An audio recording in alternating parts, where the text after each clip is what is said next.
Поддержка предпринимательства на всех уровнях власти, от федеральной до местной. Сегодня в столице начал свою работу форум предпринимателей Якутии.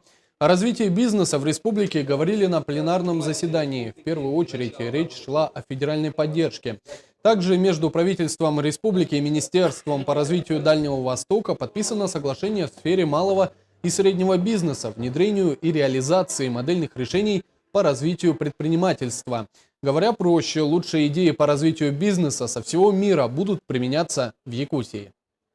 Мы создаем рабочую группу, которая будет состоять из представителей федеральных органов власти, представителей Республики Саха-Якутия, представителей бизнес-объединений, которые будут не только республиканские, но и федеральные, и представителей местных бизнес-объединений, предпринимательских сообществ.